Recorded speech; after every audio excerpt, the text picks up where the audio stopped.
የነሱ ሲሆን ጻድቅ የኛ ሲሆን ኃጢአተኛ። እኔ የምለው አንተን የሰደቡ ሰዎች ስላሉ እነዛ ሰዎች ሃይማኖታቸው ኦርቶዶክስ ስለሆነ የነሱን አባት ወይንም ዋና የሃይማኖት አባታቸውን ካልሰደብኩ የሚለው ጀስቲፊኬሽን ከየት ነው የምታመጣው? ቆይ ልጠይቅህ፣ ነቢት ብርቱካንን ይሰድቧታል አይሰድቧትም?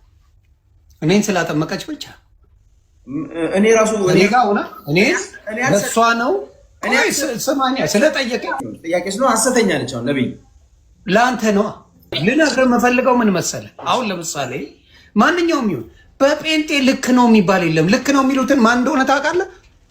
ፓስተር ቸሬን ብቻ። እውነቱን ልንገርህ፣ ለምን ስለሚያሽቃበጥ። ጴንጤ የሚያሳዝነኝ ፍትው የለም። እዚህ ከማያምኑት ሰዎች በላይ በጣም ያስቸገሩኝ ጴንጤዎች ናቸው። ምንም አይነት ማህበራዊ ግንዛቤ የላቸው። እንዴት ከሰው ጋር መኖር እንዳለባቸው እንኳን አያውቁ። አንዳንድ ኮሜንቶች ስገባ ክርስቲያኖች ናቸው። ምን እናርጋችሁ? ቆይ እንዴት ነው እናንተን በምንድን ነው የምናስተካክላችሁ? ምንድን ነው እየሄዳችሁ የምትመነጭፉት ሰው? ለምንድን ነው ነገር የምትፈልጉት? ይሄንን ስል ልወደድ ብለህ ነው ይሉኛል። ይሄንን ብዬ ልወደድ ከሆነ አውደዱኝ። እኔ ሰው እንዲጠላኝ አልፈልግም። ሌላ ምንም ታሪክ የለው። ልክ ነው የሚለው ማን እንደሆነ ታውቃለህ? አቤል ጀበና ነው። ስለሚያሽቃበጥ ትክክለኛ ወንጌል ስለማይሰብኩ ለነሱ ልከኛ የጴንጤ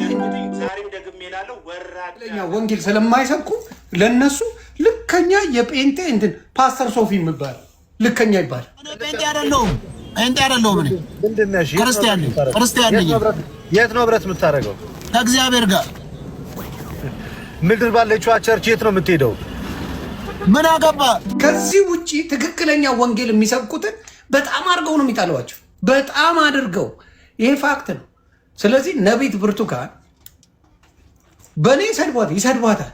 በእነሱ ችግር የለውም። ጴንጤን መስደብ ችግር የለውም። የኦርቶዶክስ ቄስ መስደብ ግን ወንጀል ነው። ለምን በአናቱ አይተከልም? በሚሰድበኝ ልክ ሰድበዋል። በሚሰድበኝ ልክ ካቆመ ይቆማል፣ ካላቆመ ቀጥላል። የእነሱ ሲሆን ጻድቅ የእኛ ሲሆን ኃጢአተኛ። እንዴ ጦርነት ላይ ሲመሩ አልነበሩ እንዴ የኦርቶዶክስ አባቶች? ጦርነትን ከህወሓት ጋር ሲሆን በለው ሲል የነበረ አይደል እንዴ የኦርቶዶክስ አባት?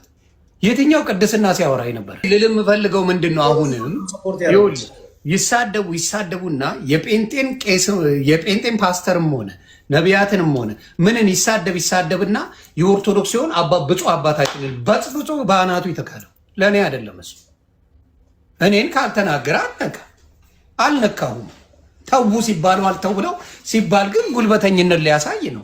እኛም እኮ መነሳት እንችላለን። አቡነ ማትያስን ከመሬት ተነስቼ አልተናገርኩም። እኔ ተክለ ሃይማኖትን ከመሬት ተነስቼ አልተናገርኩም።